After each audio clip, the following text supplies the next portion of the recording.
Tu pêches des sessions de jour, tu te lèves souvent, aussitôt. Ça se passe souvent que tu te lèves à 5 heures, je pense. On va au petit bief.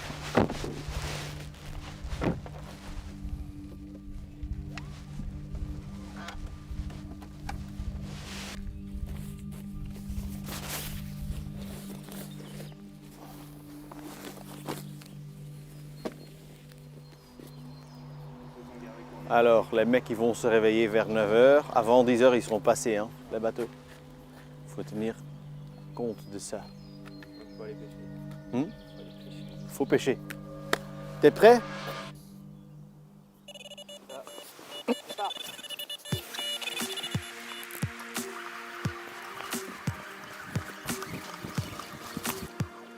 Bienvenue sur une nouvelle partie du masterclass. On est ici sur un canal dans le centre de la France. Et voilà, immédiatement une touche. La canne est dans l'eau quoi? 45 minutes, 1 heure. J'avais vu quelques bulles ce matin quand j'arrivais. Fais attention un petit peu parce qu'il y a plein de nénuphars. Il faut quand même brider. Ce sont des poissons sauvages, ce sont des poissons forts. C'est le milieu entre le stalking et pêche sur des zones amorcées.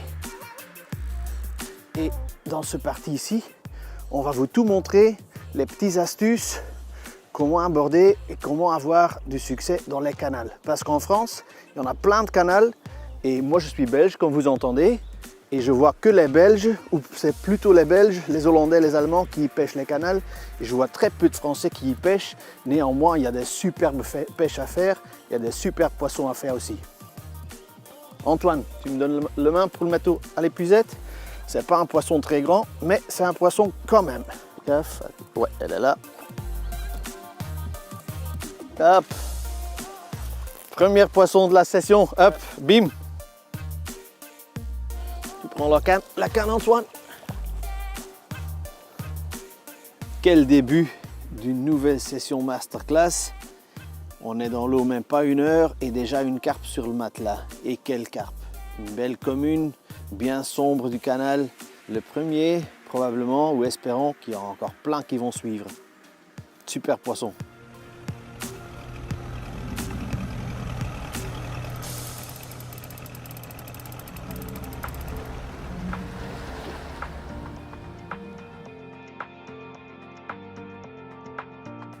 Alors Antoine, qu'est-ce que tu vas faire? Ça fait maintenant 2 heures. Ouais, ça fait 2 heures. Toi, tu as eu la chance de faire un poisson. Moi, ça a l'air calme de mon côté. Donc là, ce que j'ai fait, vu que c'est une pêche très mobile, enfin qu'on a décidé d'être très mobile, j'ai pris le vélo il y a quelques minutes pour aller sur le bief d'à côté et j'ai vu une fouille en fait là où j'ai amorcé hier.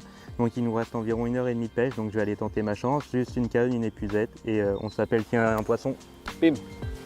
C'est une pêche où il faut être très mobile et c'est le genre de pêche que j'aime beaucoup. Ça ne nécessite pas forcément beaucoup d'heures, mais le plus important est vraiment de trouver les poissons. On peut être longtemps à chercher, il vaut mieux passer 30 minutes à chercher les poissons, voire plus, et pêcher 1 heure, que plutôt se poser là au plus près de la voiture et être là où les poissons ne sont pas.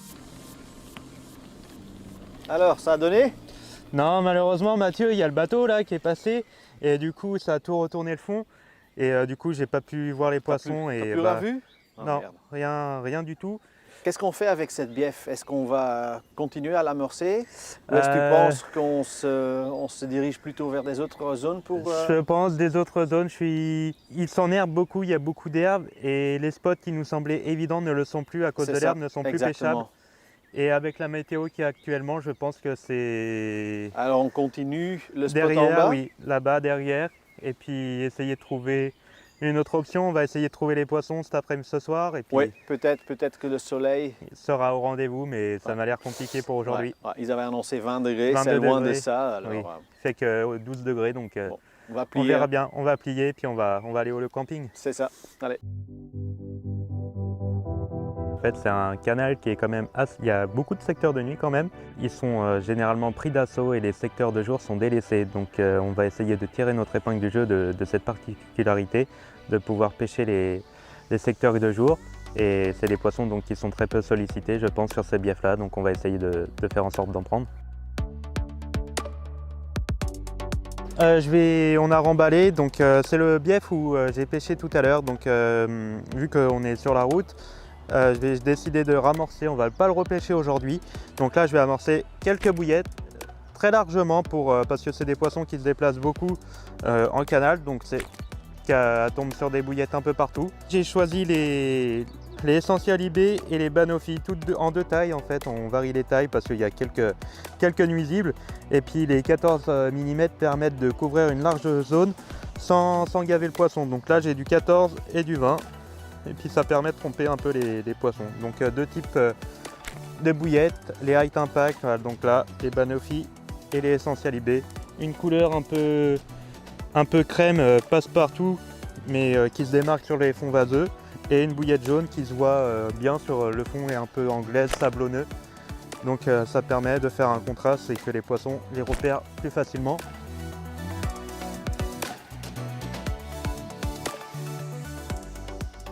Avoir un grand stock de graines est très important parce qu'on amorce au moins 5 postes.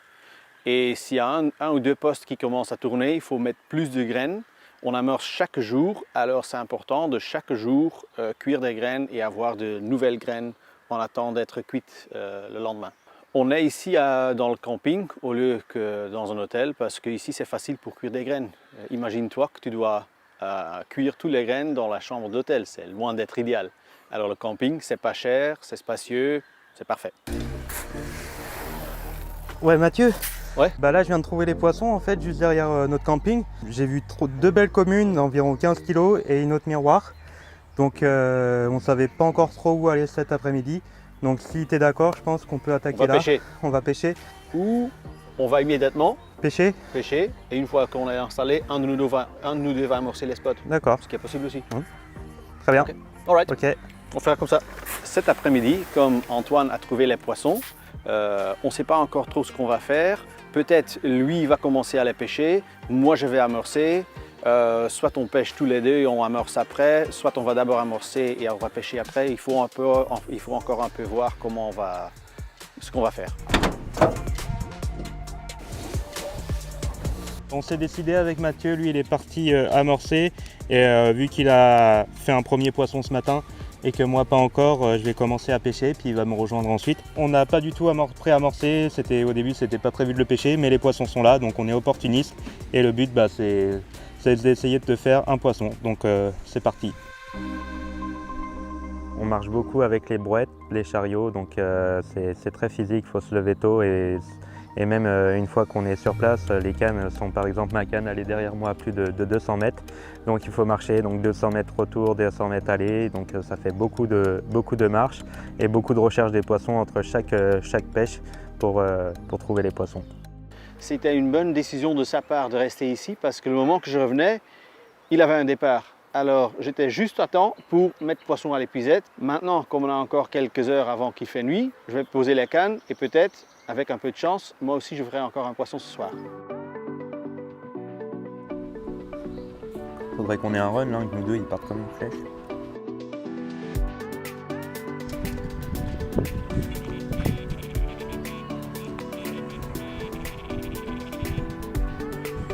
Le repérage aujourd'hui a vraiment été déterminant.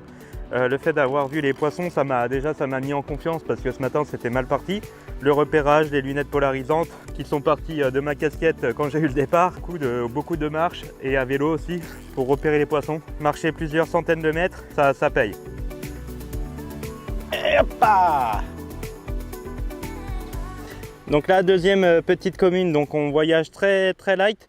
Dans quel but? Surtout de suivre les poissons, sinon on ne peut pas suivre si on est trop encombré de matériel. Et ça nous a permis de faire déjà 2 poissons sans amorçage. Mathieu est en place depuis environ 1 heure, donc je pense que de son côté il fera un poisson avant la tombée de la nuit. Entre temps, ouais, Antoine allait avec l'épuisette. Ouais, c'est une miroir cette fois-ci. Tu vois, un peu plus grand, mais pas un monstre. Toujours tenir la canne bien haute pour laisser le sillon faire le travail. J'ai aussi mis une tête de ligne en nylon. C'est le moment. Ouais, elle est là-dedans. Yes! Ah ouais! Un beau poisson, hein?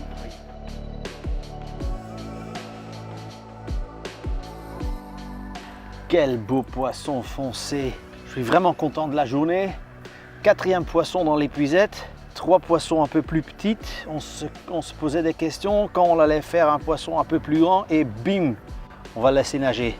Merci. Mouah. Et hoppa. Sur la pêche rapide, j'aime enrober l'appât qui est déjà boosté dans le goût. Encore une petite robe de goût. On a fait un petit tapis de quelques bouillettes, une dizaine de bouillettes, un tout petit peu de noix tigrée et un petit peu de chènevis. Maintenant, on pose la canne. Hop. On pêche assez loin de notre détecteur et parce que j'aime pas que j'ai autant de fils qui traînent en bordure, j'ai ici un petit truc. C'est une sorte de clip qu'on peut ouvrir et c'est quelque chose que les pêcheurs au leurre utilisent pour pêcher leur leurre à une certaine profondeur. En anglais, ça s'appelle downrigger clip. Je ne connais pas le nom en français. En tout cas, ce que je fais, je prends le fil, je laisse le fil détendu et je le coince dans le clip. Comme ça. Après, je le ferme. Il faut bien tirer avant que ça sorte. Ça veut dire que le poisson, il y aura le autoferrage du plomb. Il y a aussi le clip qui est assez fort serré. Et le poisson va vraiment devoir tirer le fil du clip avant qu'on a beaucoup de détection de notre côté. Bon, ça c'est fait. Maintenant, je marche avec ma canne vers mon détecteur. Il ne faut pas avoir trop peur de tendre un petit peu parce que le fil est bien coincé dans le clip. Alors ici, je pêche à une bonne cinquantaine de mètres de mes détecteurs. Il y a une petite virage et si je laisse le fil aller tout droit, il y a une possibilité que ça va gratter le métal, le mur du canal. Ce qui est quelque chose que je ne veux pas parce que ça peut couper. Alors qu'est-ce que je fais? J'ai mis une pique là-bas et je vais utiliser cette pique pour guider le fil. Je pose le fil dedans. Ici j'ai une élastique. Je mets l'élastique dessus et l'élastique va éviter que le fil il sort du V. Il faut surtout voir que le fil ne traîne pas par terre, que tout est bien dans l'air. Et on utilise autant de piques que nécessaire. Oh, oh.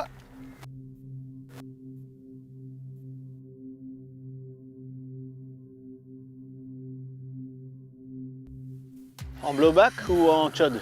Blowback avec le système COG. Le fond est très dur, il y a quelques herbiers. Mais là, le piquage, à mon avis, avec le COG est super intéressant. Et surtout, là, je pêche à longue distance. Pas en lançant mais à pied et ma canne elle est à environ 200 mètres de notre poste, voire plus. Et il est très important que le piquage soit parfait parce que le temps qu'on arrive sur le poisson, il se passe du temps quand même, le temps de courir. Ouais. T'as plus d'air dans tes poumons, faut faire un peu de sport, hein, Antonio? Ah, j'ai plus le temps, je passe beaucoup de temps à la pêche. Ouais, là-dedans. Attention ton coude. Ah, 12 kilos 12 kilos.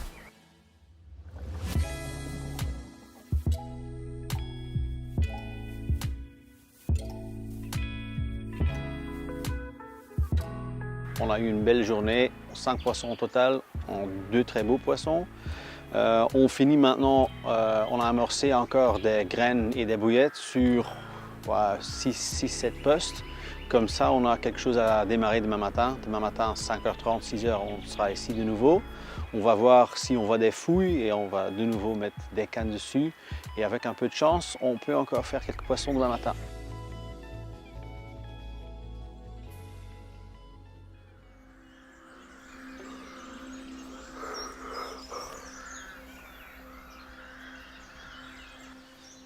Mercredi matin, 5h30, on est là de nouveau, ça pique, mais on va quand même à la pêche.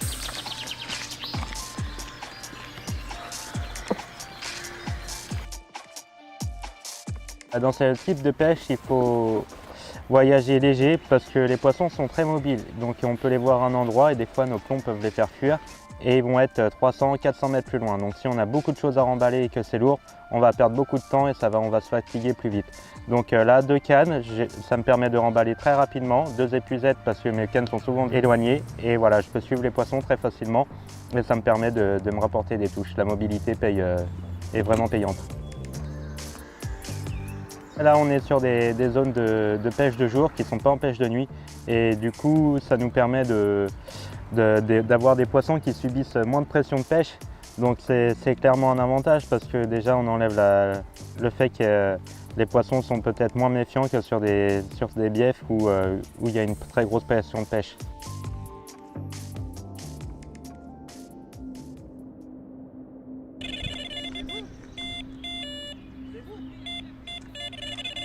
On était en train de regarder les bulles sur le spot et on avait un départ. Mais comme il y avait beaucoup d'herbe au début, je ne sentais même pas s'il y avait une carpe au bout ou pas. Première commune de la journée, espérons pas la dernière. Sur le poste, il y avait au moins 3-4 poissons qui étaient en train de se nourrir.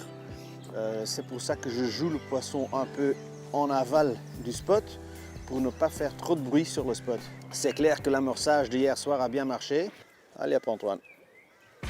C'est ça, hop, dedans. Yes! Get in the net!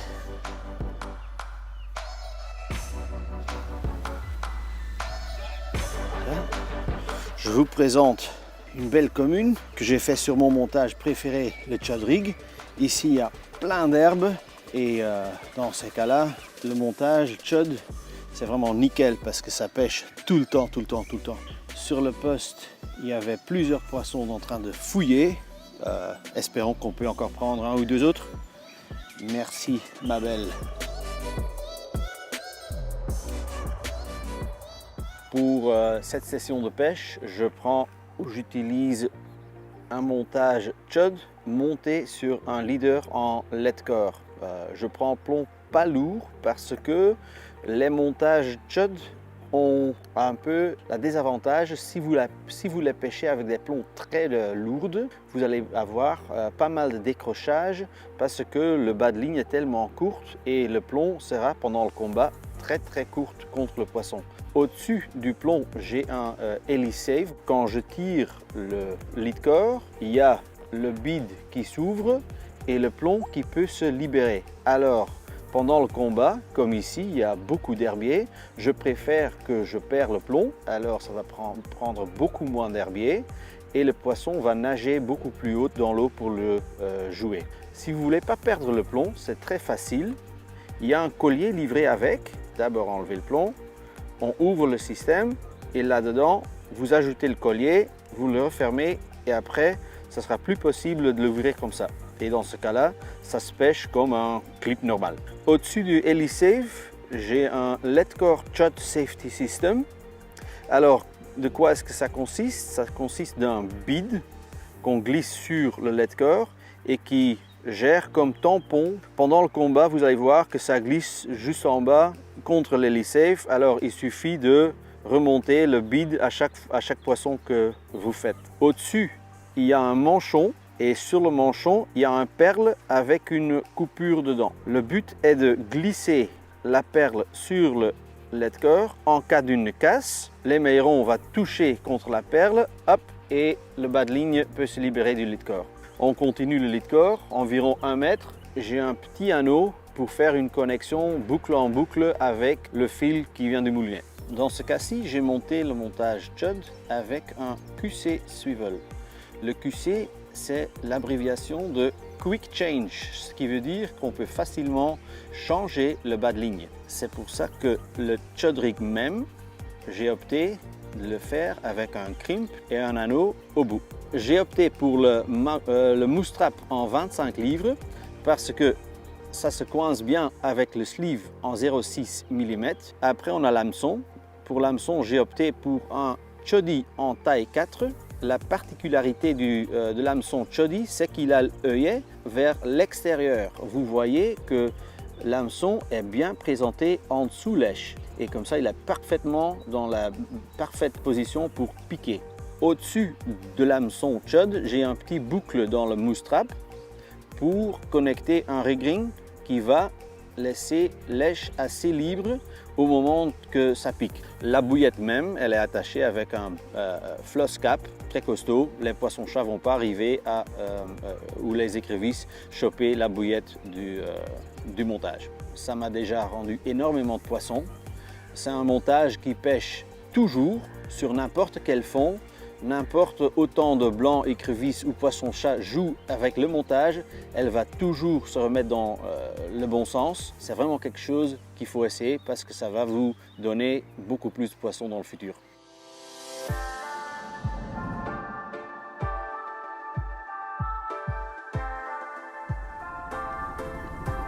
Donc là, je promène les cannes parce que comme vous voyez derrière, il y a des touristes, donc le canal n'est pas qu'à nous. Ce matin, je pouvais pêcher à longue distance parce qu'il n'y avait personne. Pas d'autres touches. Mathieu a fait un poisson, donc c'est très bien. Donc j'espère avoir plus de réussite cet après-midi sur un poste qu'on n'a pas pêché. Les poissons se nourrissent très souvent près de la bordure. C'est pour ça que c'est bien d'amorcer plus tôt les bordures que le milieu du canal. En plus, s'il y a des péniches qui passent ou des bateaux de plaisance comme dans ce cas-ci, quand ils passent, ça va remuer tout et pas mal d'appâts vont finir au lit dans le centre du canal. Alors même si tu amorces dans les bordures, il y a une partie de l'amorçage qui va finir au milieu. Alors comme ça, les poissons qui nagent au milieu vont aussi trouver de la nourriture. Je préfère amorcer ma propre berge plutôt que la berge en face parce que si je pêche ma berge et il y a une péniche qui passe, ça évite que je dois ramener tous les cannes et les reposer avec chaque péniche qui passe. Ici, on n'a pas beaucoup, il y en a quelques-uns à la journée, mais il y a aussi des canaux plutôt dans le nord de la France où il y a énormément de péniches et c'est quasiment impossible de pêcher la bordure en face. Il y a aussi des zones sur les canaux où il y a beaucoup d'herbes et ça devient difficile pour bien présenter un montage. Un petit astuce pour solutionner ce problème, c'est d'amorcer une quantité assez importante de chènevis. Je parle de plusieurs kilos. Les poissons vont arriver sur le spot amorcé et ils vont commencer à chercher toutes les petites graines du chènevis et ils vont nettoyer l'endroit des herbiers. Alors avec la prochaine péniche qui passe, ça va amener tous les herbiers et après un ou deux jours, vous allez voir qu'il y a pas mal de spots où ça commence à être possible de présenter un montage, effectivement.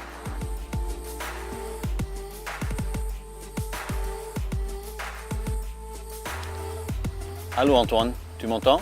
Ouais, allô Mathieu, je t'entends. Oui, vu que toi et moi, on veut tous les deux pêcher le même spot, on a décidé de se séparer d'une centaine de mètres. Alors je pense que c'est bien si on tient contact par les talkie-walkie, quoi. Oui, carrément, et puis ça permet de laisser les poissons naviguer sans mettre une trop grosse pression de pêche entre nos deux cannes, parce qu'on pêche à 2 cannes chacun pour que l'autre puisse espérer faire une touche aussi. Exactement, moi j'ai déjà posé mes cannes, une en face, la berge en face avec que des billes. Je vais essayer d'amorcer quand même quelques noix tigrées autour. Et l'autre canne j'ai mis à ma gauche, dans ma propre bordure, il y avait un herbier et à la fin de l'herbier j'ai posé cette canne.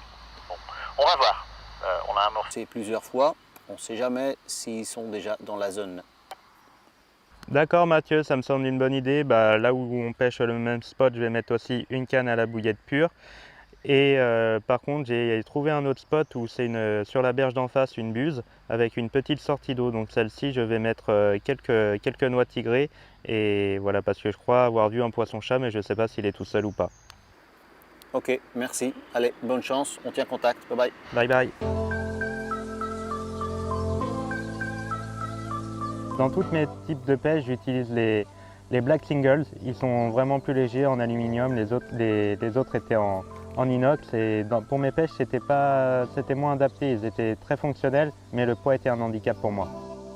J'utilise aussi la gamme compacte parce qu'elle me permet de mieux m'organiser. Je suis quelqu'un qui est pas trop organisé, mais là, grâce à la gamme compacte, j'ai pu mieux m'organiser. Et surtout, c'est très léger. C'est des petites boîtes de plusieurs tailles et du coup j'ai toute la gamme et ça me permet de m'adapter et de voyager léger et d'être un peu plus organisé. Donc j'y range mes leaders, mes hameçons, etc. et mes petits black and white hangers.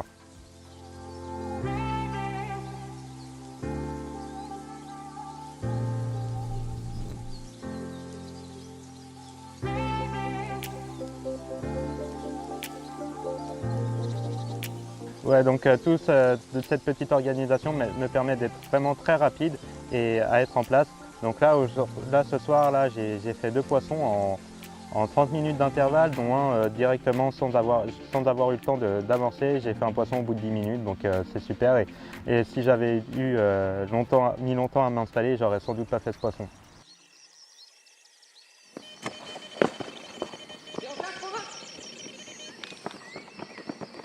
Antoine a fait une touche juste avant qu'on commençait de remballer. Ça a l'air que pas être un petit poisson parce que j'ai jamais vu Antoine courir comme ça.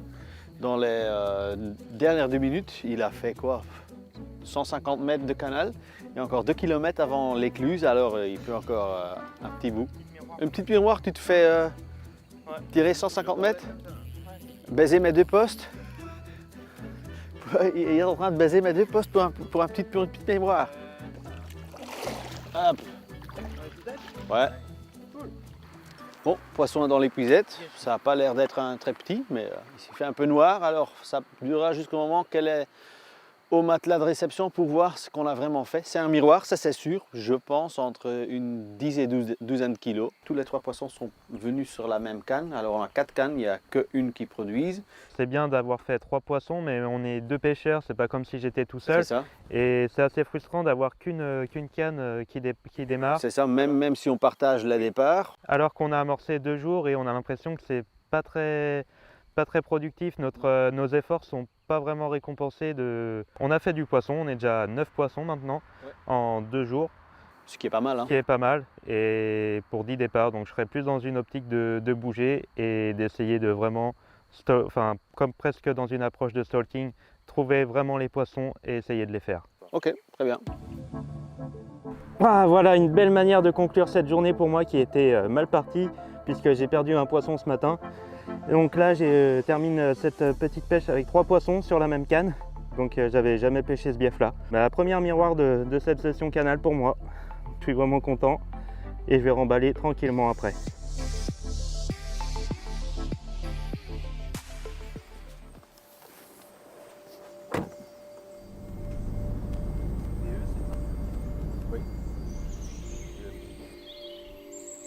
Dernier matin de tournage, on a amorcé cette bief pendant 3 jours. Pendant l'amorçage, on n'a rien vu. On va tester quand même, mais franchement, je pense pas qu'on va toucher beaucoup. Ouais, on va tenter quand même. Bon, on verra.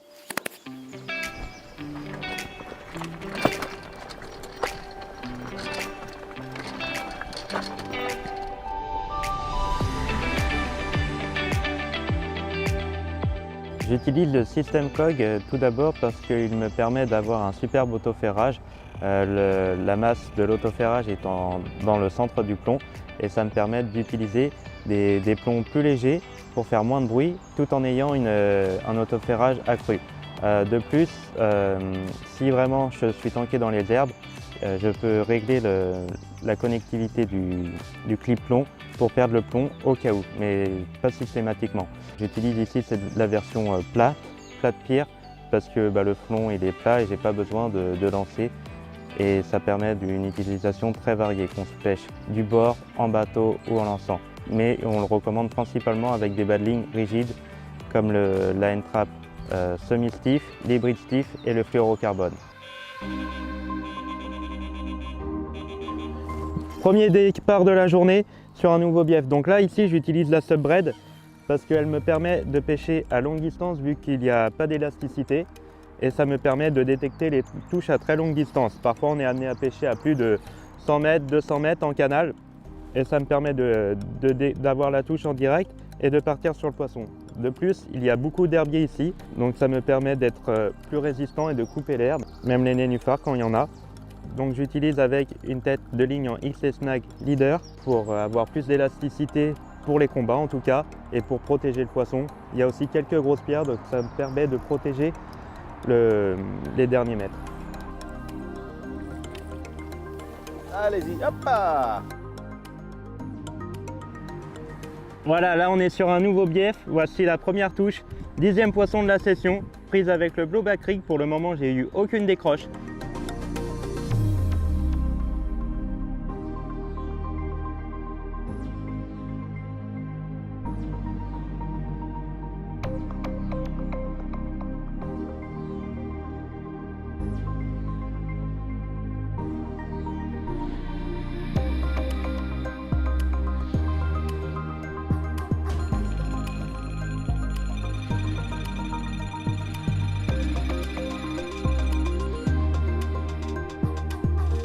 Troisième touche, troisième poisson, donc aucune décroche encore avec le blowback rig, donc je vais vous le présenter juste après. Je suis satisfait parce que les deux spots ont produit des poissons, le troisième en 1 heure en canal, donc c'est génial. Pour réaliser ce montage, j'utilise environ 20 cm de end trap, ici en version soft, ce qui me permet de ne pas utiliser de bouilloire. Je dénude les 2 derniers centimètres pour marquer vraiment l'articulation pour que ça vienne piquer dans la lèvre inférieure de la carpe. Ensuite, je réalise un nœud sans nœud, puis je mets mon petit anneau où je mets un nœud simple, où je fais un nœud simple pour bloquer l'anneau. Je mets environ au niveau de la pointe de mon hameçon, l'anneau. Une fois ça réalisé, j'enfile un petit kickers en version large parce que j'utilise une taille 4 du Whitegap X ici dans cette version. Une version assez neutre là ici du kickers, mais je n'hésite pas à utiliser des couleurs vives. Ici sur les canaux, j'utilise un cheveu pas trop long car je ne suis pas confronté à beaucoup de brèmes ni de chevennes, j'en ai piqué aucun pour le moment. Par contre, je veille à ce que mon hameçon soit posé à plat et que mon wafter soit juste au-dessus pour que quand la carpe aspire, le montage vienne se piquer dans la lèvre inférieure. Tout simplement parce qu'il y a pas mal de gros cailloux et ça, avec les mouvements d'eau, ça risquerait d'abîmer la pointe de mon hameçon et je pourrais avoir des décroches. Là, ça semble la configuration idéale puisque j'ai enregistré 0 décroche depuis le début de cette session.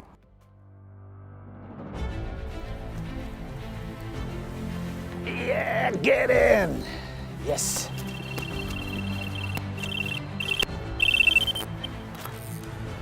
Plus d'air, j'ai dû courir. Le poisson est en train, ou plutôt en mode locomotive. Je vais faire doucement parce que très souvent, si on est tard sur ces cannes, il y a une plus grande chance de décroche. Comme Antoine, j'utilise le subbraid parce que c'est un fil où j'ai beaucoup de confiance dedans. Et j'utilise un tête de ligne en carpline 43 centièmes. Il n'y a pas de moule dans le canal ici, alors ça coupe pas trop. La raison plus importante pour laquelle j'utilise... Oh putain, c'est un beau poisson. Et la raison plus importante pourquoi j'utilise une tête de ligne, avoir une dizaine de mètres de nylon à la fin, ça donne quand même un peu un tampon et ça évite les décrochages. Oh yes, Captain! C'est un beau poisson ça, punaise! C'est clair que l'amorçage a bien marché. On a pêché à peine 3 heures et ça fait la 5e touche. Ils sont pleins de notre bouillette, Banofi et eBay. T'as une bonne matinée aussi toi hein? Ouais, je suis content, 4 départs, 4 poissons. Donc c'est vraiment cool, que des miroirs sur ce bief-ci. On est à notre 4e bief différent. On a réussi à prendre du poisson sur les 4 biefs, donc je suis vraiment satisfait de cette pêche. Superbe, superbe. Quelle fin pour cette 3e session de matin. Antoine et moi, on finit tous les deux avec un super poisson. On va discuter ce qu'on va faire cet après-midi. Apparemment, il va s'éclaircir, on va avoir un peu de soleil. Alors, il y a une grande possibilité qu'on va chasser les poissons, les stalker, chercher si on les voit, s'il y a un peu plus de lumière cet après-midi.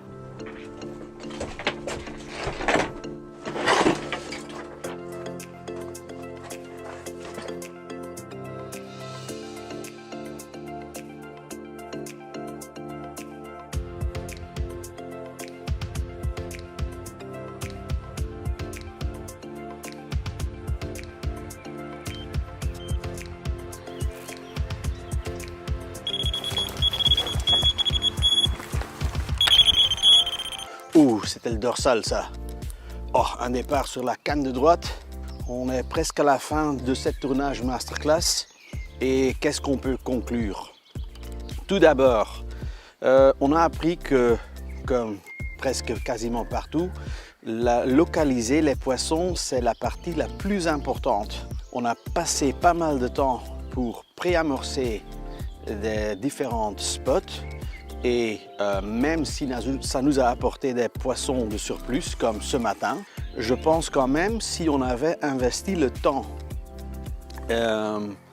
qu'on a mis pour préamorcer tous les différents biefs en localiser les poissons, que peut-être, ou même quasiment sûr, les résultats auraient été les mêmes, fois même mieux. C'était aussi clair qu'il faut des lunettes polarisantes pour trouver les poissons. parce que, comme on vient de dire, localiser les poissons est très importante et sans des lunettes polarisantes, c'est juste pas possible. Côté montage, ça doit être fiable. Ça doit être pas trop technique. Les poissons ne sont pas surpêchés. Il ne faut pas utiliser la dernière montage hyper compliqué. Non, ça doit être fiable et il faut avoir de la confiance dedans. La montage Blowback Rig en combinaison avec le système COG et les Chud nous ont donné sur plusieurs moments des bons résultats. On s'est vraiment bien amusé sur les différentes bièvres qu'on a pêchées cette semaine. C'était super, je me suis bien régalé. Je pense que c'était pareil pour Antoine. On a aussi appris que le français que je parle, c'est mignon. C'est ce que notre caméraman, Romain Blot, dit tout le temps à chaque fois que je dis les canals ou une départ. Alors, ce que moi j'ai aussi vraiment apprécié, Antoine, c'est qu'on dormait sur le camping. Ça nous a donné 6 heures, 7 heures de sommeil chaque nuit et c'est quelque chose qu'on en a besoin parce que c'est quand même des pêches qui sont demandantes. Il faut se lever tôt, il faut aller dormir tard et avoir un pôle où tu peux retourner pour prendre une douche, cuire des graines, changer les vêtements et tout ça, c'est très pratique. J'ai pu faire connaissance avec la cuisine bourguignonne et ça m'a vraiment plu. On dit ça comme ça? Oui. Ça m'a vraiment plu. Hop, dans l'épuisette. Et j'avais vraiment de stress de ne pas faire un poisson ce soir. Il est là le poisson. C'est pas le plus grand de ma vie, mais je suis quand même ravi avec ce petit miroir. Super. Avec cette miroir, nous terminons cette partie du masterclass. J'espère que vous avez aimé regarder comme nous avons aimé le filmer. J'ai vraiment aimé les derniers 3 jours et je veux aussi remercier Antoine pour être un tellement bon compagnon et Romain et Albin pour être nos caméramans. J'espère de vous rencontrer sur un de vos canaux, là on l'a encore, un de vos canaux super.